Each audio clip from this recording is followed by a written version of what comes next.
Miss Lasego, Miss Debbie, and Miss Mfo. Should we begin or should we wait for more people to join? Because No, currently I there's think we just can start. 2, 3. There's only 3 people here. No, 4. they must join. Let's go in. So you want me to begin? Is President Ayla there? Sorry, I can't understand. President Ayla is there?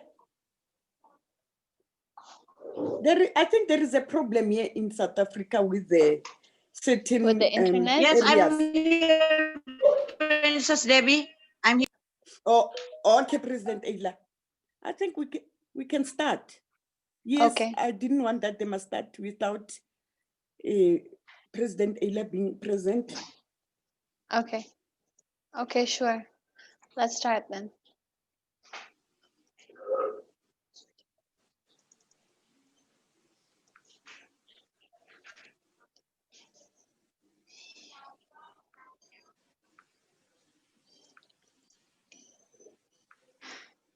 Okay, so hi, let me introduce myself. My name is Reshma Vijaya Bhojwani. I'm the founder of Saraswati Learning Center, a school for differently abled individuals. Today's topic will be talking about wellness leading change.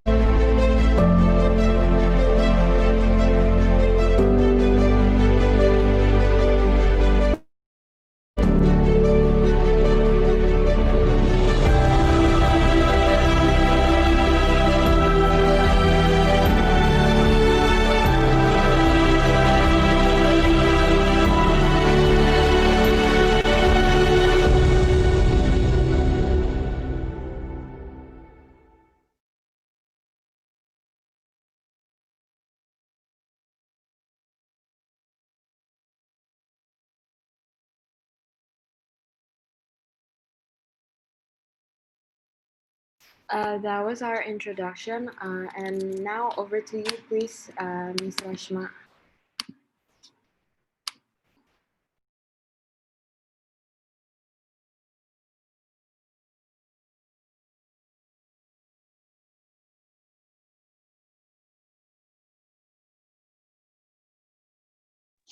Let's begin.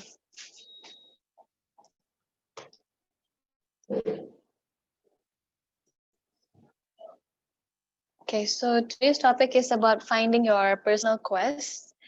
And what is this finding your personal quest about? So basically in life, we always want so many things, but at the end of the day, we don't know how to get it. And the first step in conquering what we want is actually ourselves. So that's why it's very crucial in this wellness topic to actually find your personal quest. Let's proceed. Okay, so what is wellness? Wellness is the act of practicing healthy habits on a daily basis to attain better physical and mental health outcomes. So instead of just surviving, you're thriving. So wellness has to actually come from the inside. It's not just that you have this happy smile that means that you are happy, but actually you're sad inside. So wellness is all about being happy on the outside and as well being happy in the inside.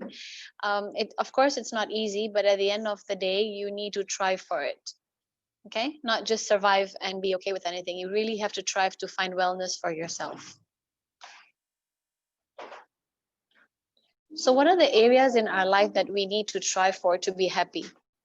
Wellness consists of 8 areas, which is physical, emotional, occupational life, financial life, intellectual life, our intellectual mind, environmental, social relationship that we share with our family, with our friends, with our spouse, with our children, or even the spiritual aspect of our life. So there are all of these aspects in our life that makes us have great wellness in ourselves.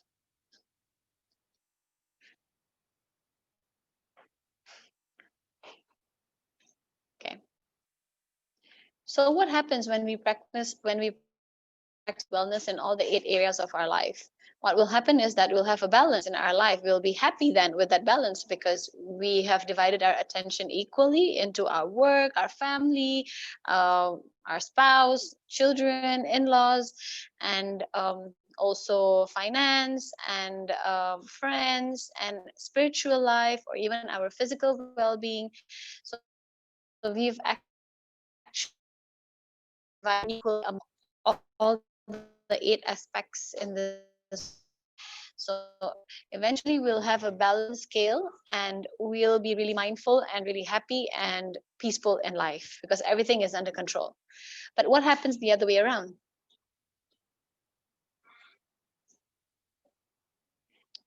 Well, reality is it's not that easy, right? To have all of the 8 wellness all in par and all balance.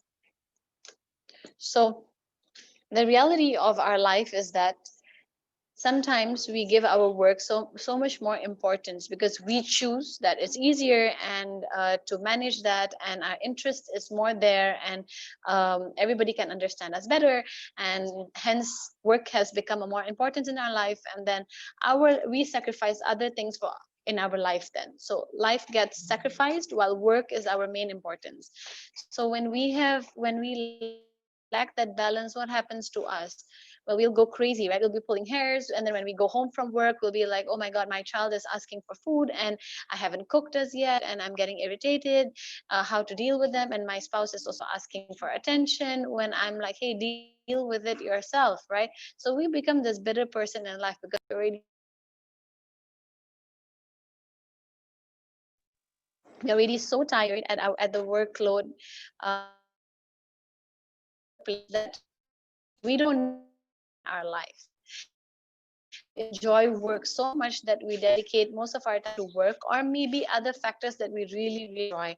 And there can be the social aspects, or even there can be the friends aspects, or there can be as well as different aspects in our life. So in that way, um, we are sacrificing something in our wellness chart if we don't have this balanced life. So it's very important to keep in mind that we do have a balanced life, and we'll not be pulling hair or we'll not be going all crazy. Yeah.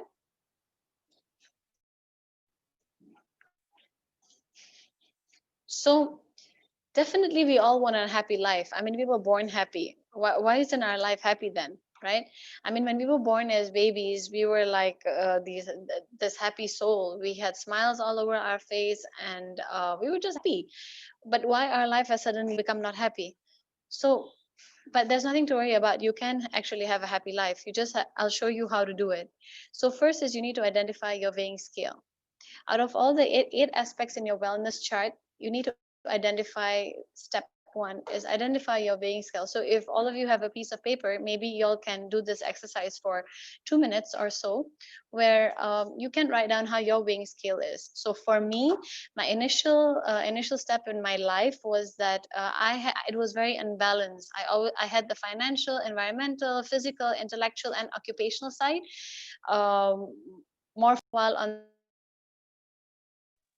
the spiritual, the emotional, and the social relationship side, not too focused on. Well, this happened in my life because I gained more interest and I found purpose doing what I love doing. But then at the same time, when I would go home and maybe I would have a situation where my husband would tell me that, hey, I want you to cook for me, or I don't really see you're coming home late, or him complaining even a little bit, and I would be like, hey, you know what, my husband doesn't understand me. So I would just ignore those facts, and I would just continue focusing and redirecting my energy towards my workplace. So I would be sacrificing the other aspect in my life, and I would be saying, no, I'm a happy person as long as I go to work, but if I don't go to work and I'm at home, then I would not be happy. So this is how my weighing scale would look like initially, actually. Yeah. But then I realized along my journey that this is not healthy, because I'm actually lying to myself. Where's my wellness at the end of the day? And I don't want to be fooling myself. If I were to put up a smile or I was to be happy, I had to have a balanced weighing scale. So how did I actually transform my life? So this is a part of a story. This is a story of my journey, how I transformed my unbalanced scale to balance and a happy life. Let's proceed. The first step to this is that you need to conquer your worldview. So you need to identify what's your worldview. You have to recognize that first. As a child, we were built, we had gone through a lot of experiences in our life. So for me, um, as I was growing, I saw that I grew with my cousin who was differently able. She has cerebral palsy, and I saw her. She was happy, actually. She was a happy child, and nobody ever said to me that she was diagnosed with cerebral palsy. And I just grew with her. But what I saw was a mother's fear and a father's worry as well. That what's going to happen when they're no more there? What's going to happen to this child who's not able to talk, not able to walk, not able to function like all of us? What's going to happen? Who's going to take care of this child? So because of that worry and because of all those questions and doubt that I saw in my aunt and uncle, I had a very strong belief. I had a belief that hey, you know what? Nobody should give birth to differently able children, because if they do, then what's going to happen to their life? It would be such a pity for the child and even for the parents. And true to be told, how did I ever know that I was going to get a child who was differently abled as well? And God was great. God didn't even inform me that I was going to get one. you know so throughout my screening process and throughout everything, it was fine. There was no symptoms, there was nothing, and all the tests went on just fine. But the day my daughter was born, that was when I found out that hey, she has Down syndrome. So that was like a slap on my face, because and it was very difficult for me to accept that part, that how would I accept that I can have a child with Down syndrome, because I was very young. I was just 27 years old. And on top of that, what happened to my belief? My belief has been shattered. I had a worldview that children who were differently able should not be born to this world, because what would happen to them? There were so many insecurities and there were so many things happening. So in my mind, and what would happen to her future because of what I had in my past. So like that, I'm also sure that you all must be having a series of events that have happened in your past that has created a worldview of your own. And you have said that hey, it can be, for example, you trusted a friend and that friend betrayed you, and you were like, hey, you know what, I trust nobody in this world. It could be that, or it could be you had so much of love and you loved your spouse so much, and you gave your heart and soul to your heart and life and soul to your spouse, but your spouse betrayed you. So you're like, hey, you know what, I'll never ever get married again because marriage is bitter. So we all create a worldview based on our experiences. um, Sadly, that's how our worldview is formed, and we have this mindset that this is how it is because this had happened to us. So because of that, we think that it can't be changed, but actually it can be changed. Our worldview can be changed when we change our worldview. When we go up to our mind and we actually change our worldview and set it the way we want to set it, then we would see things from a different perspective. For example, a glass, we can see the glass half empty or half full. But if today we've had the experience, maybe we've had the experience that hey, it's half full, so drink it quickly, or oh my god, I only have it half full. But if your experience is that hey, I've had a difficult life and I've not got water easily, and you see that water and you're like, wow, I'm really grateful, at least the glass is half filled. So it depends what experiences we go through in life, but definitely the worldview can be changed. Our worldview can be altered. Yeah. And it all just depends on us what we want to believe. So our beliefs can be changed, or it's always our choice as well to keep it that way. Okay. Next. Step 3 is step Yeah, so basically it's about staying positive and trusting the universe. Sometimes when when we were children, if we go through our younger days, that when we wanted to eat sweets, when we wanted to eat chocolates, and our mother would be like, no, you cannot eat that, it's really bad for health, and we will be like, hey, that's a bad thing, that's a bad thing, my mom is stopping me, it's a bad thing that's happening. But did we know that, hey, our mother was just trying to protect us and guide us? Because if we have so many chocolates, then we'll be having all these cavities, and we'll be having all these black teeth and sore teeth. We'll be having tooth decay, and then we'll have to go to the dentist, take it out, and go through more pain in our life. You know, or even a story that, or if my own story, where when I gave birth to Cheryl, and I was like, hey, this is a bad thing, I'm having I gave birth to a child who's Down syndrome, she has a diagnosis, this is a bad thing, bad thing in my life, I hated my life, and I was like questioning God, why did God actually do this to me? But how did I know that 6 years down the road, 6 years, nearly 7 years down the road, that I was actually going to open Saraswati Learning Center, and I was going to, and I can help so many differently able children, more than 200 plus children we have helped. Un- Actually, it's an uncountable figure. There are even more than that, in Indonesia. So it's like, did I actually know that? No. So whether it's a good thing or a bad thing, who knows? All I had to do was actually just keep on staying positive and trust the universe, and everything will set into its place, right? Just I always remember my mother in this process, or even my parents. Whenever we as children we would rebel, but hey, at the end of the day, our parents wanted the best for us. So I'm sure that the universe will also want the best for all of us. All we needed to do was just to trust the universe. And what happened to me was, I blamed myself.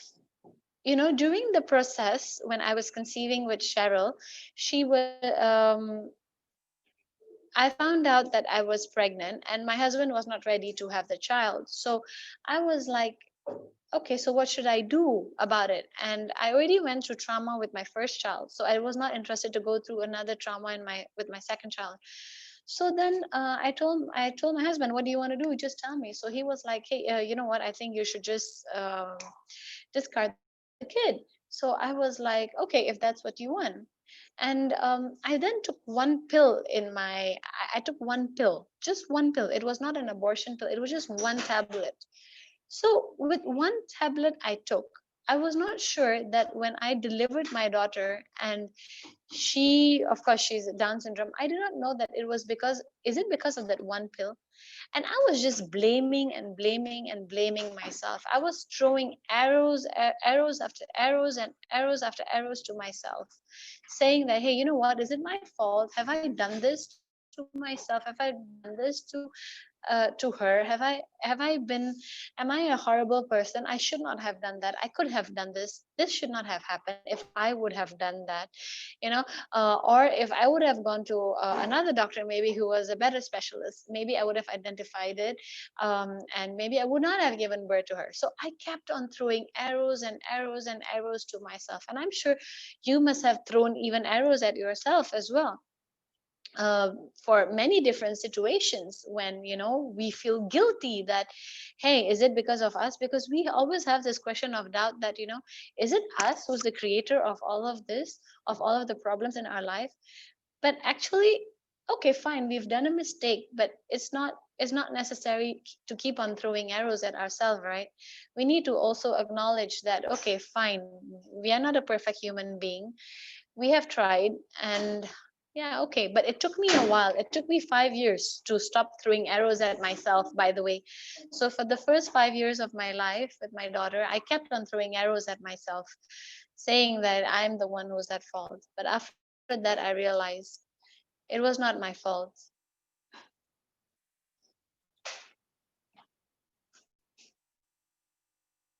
Yeah. the step 5 on how I got my wellness into the balance scale was I discarded the excess baggage that I had. So our life is like a journey. So you can imagine us riding on this train, and we are the captain. And in this captain, we have so many things, right? We have so many things, like we are the captain of the train. So we have so many things that we are carrying in this train, so many things. So here I've put presents on the train.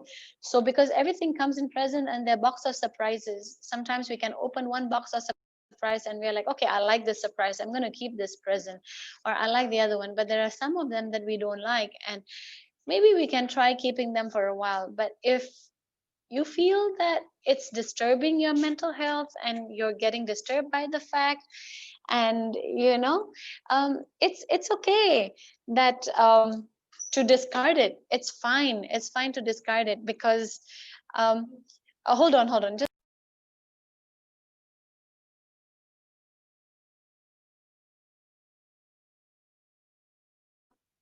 yeah, sorry. So it's okay to discard the excess baggage. There's nothing to feel guilty about it. You can stop throwing arrows at yourself, because what you cannot bring along in your life, what you cannot do anymore, you should just let it go. Just let it go, basically. There's nothing that you can do about it. So when Cheryl was born, I said to myself, I need to I need to I need to get help. I need to do something about it. And it was very difficult for me to find help in Jakarta, actually, for her.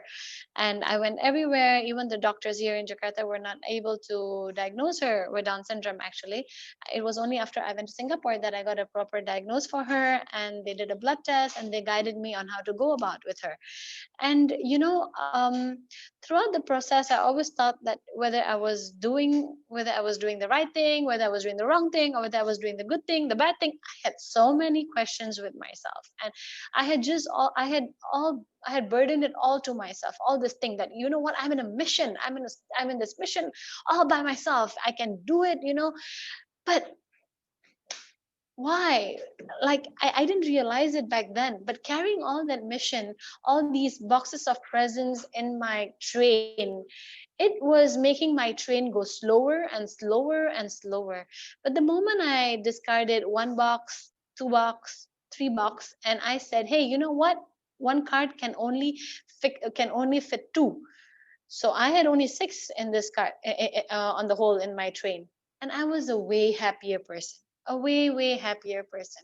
That was when I started finding teachers for Cheryl, and teachers started coming in, and I started seeing her growing. And I started trusting my caregiver and my husband and my family members in helping me out. So that was a big change in my life. That was the step 5 that I did. And going further, the step 6, it's hang. Can you see the step 6? Okay, yeah. So the step 6 is being resilient. Do you know this Daruma doll that you can basically, it's this Russian doll that if you move left, right, do anything, whatever you want to it, and it'll just come back and stay in its position. So I wanted to be resilient. I didn't want it to be affected by people's judgment in the community on how my daughter was, or me being as a parent, or whatever it was. But you know, I had to step through out of that by changing my mindset. How did I do that? Was initially, I would protect my daughter and I would not take her out, because I would say that, hey, people would be judging her. People would be seeing her from this angle that, hey, she's not abled, and she looks different, and they would stare at her, and they would judge her. I had this in my mind because of my experience and my belief. But I slowly changed that and said that, you know what? It's not about them. It's about me. If I change my belief, and I can see that why they are actually seeing my daughter, they want to ask me questions, it's because actually they don't know much about Down syndrome. They're not aware who are these children, why are they like this, why are they different, how to help them. Actually, they want to communicate, but they are not aware. That's because of the lack of awareness.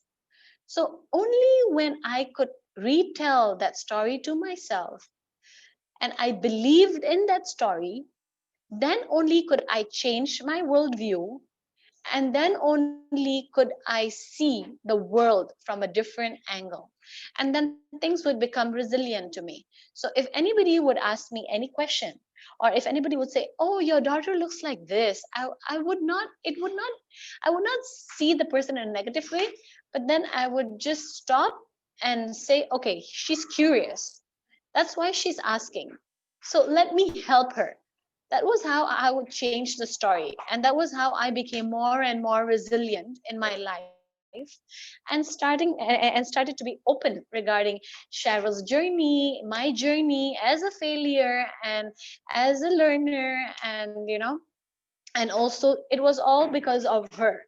All through her I learned it, and she was the one who gave me all the skill and all these steps to become, to have this inner wellness within me. Next. Okay, so I also learned with her, what I learned with her was to find my purpose in life. I learned that life is not all about us, so all about I. The more selfish we are, the more selfish the universe is. But the more selfless you are, the more selfless the universe is. So what you are is what you'll get back. And she was the one who taught me. When I saw her with a negative eye or with fear, that was what I would receive back. But when I saw her with love, and when I gave her love, true love, without any doubt, believing in her, as I was playing with her, as I was doing her physiotherapy with her, as I was feeding her, as I was doing all of this with her, I saw joy in it. I didn't feel it was a burden in my life. And I wanted to learn and educate myself more on how to actually help my daughter. And because of that, I actually studied more to become a special needs educator. And then it went more into being a behavior therapist. And it never stopped there. Actually, I got so many challenges in my life, but Cheryl was the one who actually taught me, don't give up. Her smile and seeing her progress made me believe that, you know what, it's all worth fighting for. And again, good thing, bad thing, who knows? And throughout that process, I saw that schools were rejecting her. No inclusive schools in Jakarta wanted to accept her. So from there, I said to myself, okay, then no problem. I'll find myself a school. I'll make a school for her. So I made Saraswati Learning Center for Cheryl. When I opened the school's main purpose was for Cheryl. And when I opened the doors, I received so many different diagnoses like autism, autism, sensory processing disorder, cerebral palsy, hearing impairment, visual impairment. I received so many, and these children came from um, schools which have rejected them badly, and parents didn't know what to do with them. They had given up hope. They were helpless, and I had to find a solution for them. Although my initial purpose was for Cheryl. And I suddenly became we for Saraswati Learning Center and for me. So that was when I opened the door and started helping so many children that when I came home, my husband would ask me, Reshma, didn't you open Saraswati Learning Center for Cheryl? I said, yes, I did open for Cheryl, but I also am here to help all other children as well. that they can have and a life like my daughter. And he recognized it, that it was no more, the focus was no more Cheryl, no more. And from there, from just opening a school and accepting all the children, we started growing from accepting the privileged to accepting the not privileged families as well, the less privileged families. And from there, we grew even more, not only from our school, accepting them in our school, but also contributing to the community, the underprivileged families in the community, and then working with different organizations, different organizations from different fields, starting from hospitals, banks, companies, and different organizations, so that all the underprivileged families with differently abled individual children can actually receive education and help and guidance, actually, so that they can have living in their life. And that became my purpose, and it was her who gave me my purpose. But it was only because I was open to it, open to follow the journey, accepting all the challenges that came across. That was when I found my purpose in my life, and I became we. It didn't matter whether I brought home money or not, it didn't matter at all, because the joy of actually giving back to the community was the best therapy and the best accomplishment ever for my soul and for my wellness. Next. And how I grew even more was actually by journaling my journey, my growth. I would never believe that actually I would be here someday talking to you all, or actually be part of World Woman Leading Change and actually get awards and be recognized. That was never my mission and vision, actually, never. My mission and vision was always to grow day by day, not with any goal in my mind that's saying that, hey, you know what, I need to grow, but actually grow in helping and helping these children, as many as I can. Just grow in that way. And by reflecting my day on how I actually did my day, how my day went, and writing 3 grateful things on what I did, and actually seeing and bringing my awareness to, you know, shining my awareness light to the factor where, you know, the areas where I cannot be selfish. Of course, I want this. I don't want to adjust, but at the same time, I have to think, I have to do it in a polite way. I have to do it in a nice way. I cannot be hurting people. Then at the end of the day, I'm not growing as well. So it was very important to bring my awareness, very important to do things consciously. Only when I started doing things consciously and that became my lifestyle, then only could I grow and grow and grow and have a better wellness in my life. Next.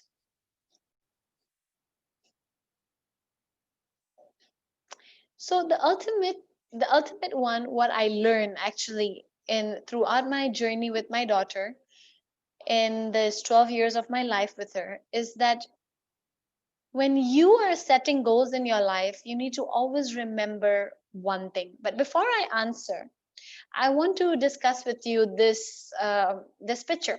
So this picture is about a family washing their dishes at home.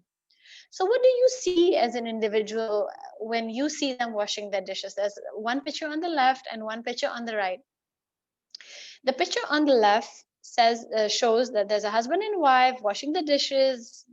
They're not talking to each other, and they're just cleaning the dishes. And the other hand, there's a family of 3, and they're washing the dishes, and they're chit-chatting, they're talking, and they're laughing. They're doing the dishes together. So here, how do you see washing the dish as a goal? The left side would see washing the dish as a goal, as a duty. I'll wash the dishes, I'll finish it off quickly, and I'll keep it off there for it to dry, and I'm done. The other family sees it as, yes, it's my goal to wash the dishes and get it done. But let me enjoy the process of actually washing the dishes. Mom is helping me tidying up the plates and the cups while dad is wiping it and I'm washing it and we're having a good time. So what do you learn? So you learn that when setting goals in life or have whatever you want in, for having a balanced life, or having a great wellness, having good mental health for yourself, what do you need to do is basically, yes, you can set goals in your life. Don't get disappointed when you don't reach there. Don't ever get disappointed, but always have the intention of doing it. That's number one. Have the intention of doing it. And number two, do it with fun. Do it enjoying the process. Even if you crib about it, bring your awareness there and say that, you know what, hey, don't crib. Let's just enjoy doing it. And then time will just pass by and you will see how much more you've actually learned by doing it, when doing it. And when you journalize it, when you're journalizing this process, you will see and you will learn to appreciate yourself. When you learn to appreciate yourself, it's like a very beautiful cycle of growth that you will then learn that, hey, you know what, I'm a good human being and I can be one too. And when you start recognizing and showing love to yourself, you will grow and grow. You will scaffold each and every aspect of your wellness table. Yeah. So that's how you will grow in life. Next. The most important thing for y'all to bring back today is when I is replaced with we, wellness is created naturally. It's like a magic that will flow.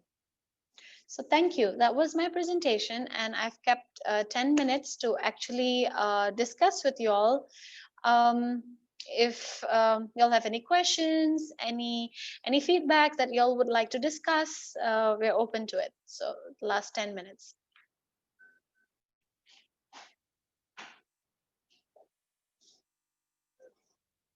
Miss Debbie, Miss Lesigo, Miss Info, Miss Lerato, Miss Rebecca. Hello. ma'am. Yes, hello. Hello, hello, hello. Oh, I really love the name of your school. Sorry? I say I love the name of your school. What does it mean? Saraswati is the Lord of Wisdom, actually.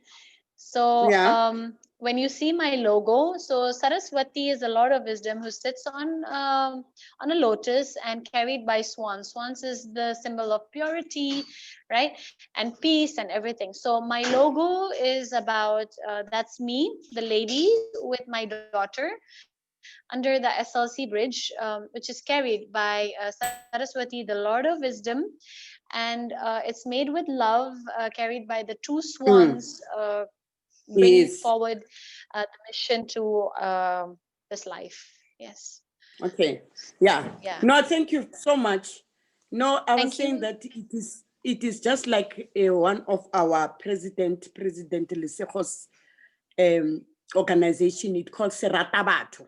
So I thought that it goes Okay. that, but I think it's because it has love, it embraces, it speaks Yes. about diversity, it speaks about us, not I. Thank you so much. I Yes. was Yes. listening to you where you Yes. said that, you know, the journey of blaming yourself.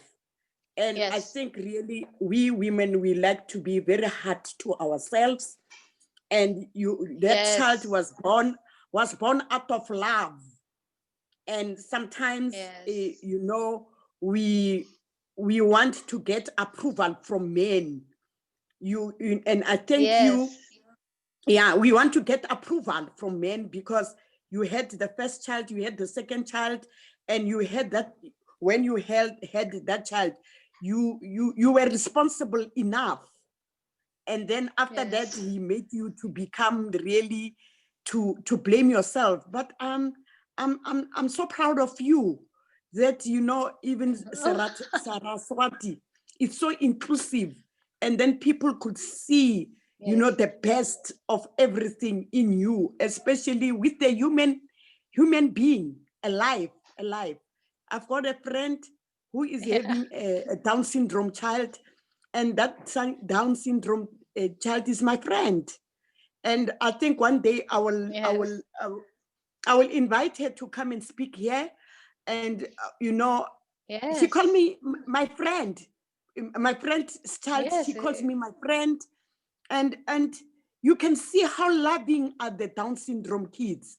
And really, we are thankful that President Ayla managed that you should come and talk to the people, to us as women. This was more counseling. That was more counseling than any other thing, because also that when you are pregnant, sometimes of drinking or eating some other medication, they can have some a detrimental effect on your unborn child.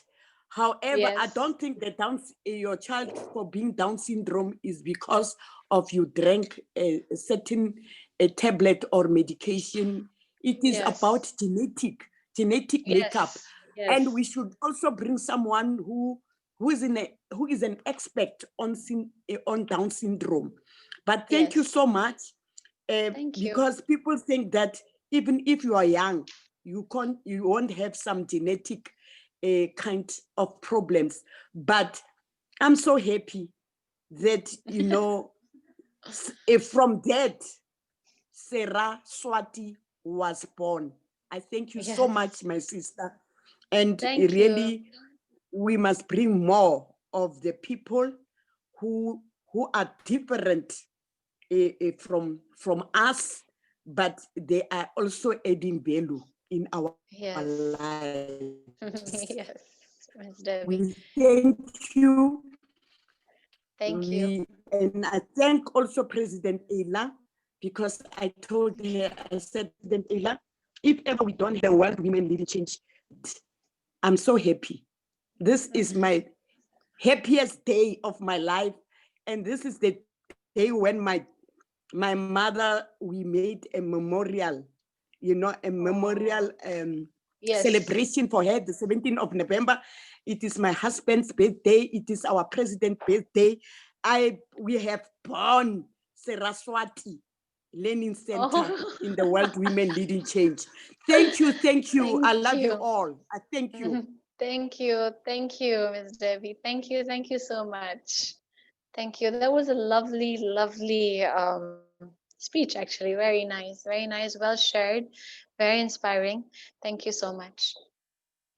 Is there anybody else who would like to share anything from the presentation today, or any questions that would like to be asked? Please go ahead. Reshma, is me. I want to personally thank you. Yes, you are always amazing and mesmerizing. So for those who doesn't know, Reshma is, you know, in 2018, when I founded this organization, Risma got awards. So she actually got 2 awards. One is in Bali and one is in last year. Yes, Reshma, the top 50 woman leader. And on top of it, the whole year of WWLC in 2019, we are focusing doing Behaviour leading change. We have many events with Reshma. We have done art auction. We have done also fashion show this beginning of this year. Reshma is a very, very amazing lady. And I want to introduce you, Reshma. WWLC have grown to 36 countries during pandemics. And because of my Princess Debbie, we are quite big in Africa. We have 22 countries, yes. So like you said, I didn't know how. We just move forward, and I don't know why Africa, but Africa, I think it's, you know, it's the future of the world, you know. We have to help many women in Africa. Like Princess Debbie, she wanted to open this Behaviour. So I thought I just introduce you and how you want to work together, because I think what you did is amazing. Reshma did not even show the children make jewelry. We sell the jewelry, you know, from pearl. So the children are amazing, and Reshma is amazing. And I wanna gratefully thank you, Reshma, for your time, and honored to have you today speaking in our platform. This is our platform. We have speaking. We have platform every day, because it's important during this time of the year that people stay in sanity. For me, it's my therapy. Yes, because you know the business is you know, it's I don't know where the business is going, but I know I'm going far with my personal development because of this pandemic. So thank you so much. And I also want to introduce our youth president, replacing the youth president previous is President Leseho, also in South Africa, and Princess Debbie, she's leading the vice president of Africa. Because of her, now we have almost 22 countries. And we also have President Rebecca. President Rebecca Morudu is president that leading infrastructure, leading change. So thank you, Risma. We also have our loyal listener, Mpo. Yeah, we need to have you talk sometimes, because you are coming to our platform every day. Like me and President Debbie and President, we absent every day. Okay, that's nice. If I don't have this talk, you know, it's how you say, it's not tough to run the day, but I feel enlightened, you know. And thank you for amazing sharing, Reshma. God bless you, stay healthy and love and light. Yes. Yeah, thank you as well, Ayla, for giving me this opportunity. Thank you very much. And I'm very glad to hear WWLC has even soared way higher, way higher. Very happy. My best wishes and good luck to everybody in WWLC. It's beautiful. It's very nice. Very nice. So there's just 2 minutes left from the presentation. If there's no more questions, should we close the session, or how? Maybe we have our song. Reshma, we have our song. Princess Debbie have she make an arrangement. We have now international anthem, global anthem. Can you play for us? Okay, I just wanted to thank you so much for sharing even your personal stories. Thank you. We are the woman leading change, leading change. We are the woman leading change, leading change. We are the woman leading change, leading change. We are the woman leading change for our people, for our countries, for everyone in the world. Love, peace, needed in this world. Endurance, needed in this world. Forgiveness, needed in this world. Unity, needed in this world. Yes, African woman leading change. Antarctican woman leading change. Yes, Asia woman leading change. Yes, Australia woman leading change.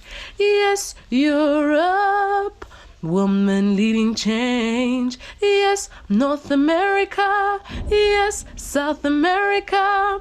woman leading change. Kalirato fella, kalirato fella, woman leading change. Kalitabo fella, kalitabo fella, woman leading change. Go tando pella, go tando pella, woman leading change. Yes, Indonesia. Yes, Ayla. Yes, Ayla.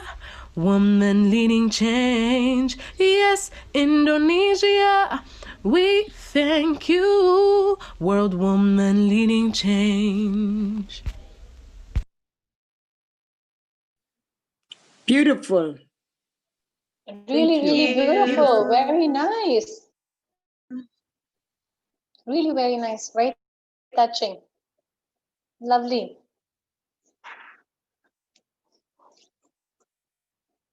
So thank you many more times, Ayla and Nadia, and also Miss Debbie. Thank you very, very much. Yeah, thank you so much. Yeah, thank you. Ngotando phela, it's about love. Tando means love. Lerato means love. So Okay. Tando, love. Kalerato phela. Thank you so much. That was so powerful. I'm so excited. I'm so happy. So am I. Thank when you you come much. to Indonesia, I'll take you to see Risma school, Princess Debbie. Sure, President Ayla, thank you so much. Thank you. Love and light. Love and light. Even my cousin is having cerebral palsy. And then we will, President Lesego said that he will also try to interview them. Thank you so much. That was great. Thank you. Bye-bye. Thank you. Okay, so thank you very much, and I will log off. Thank you again, everybody. It was an amazing session. Great opportunity, and God bless everybody. Stay safe and take care.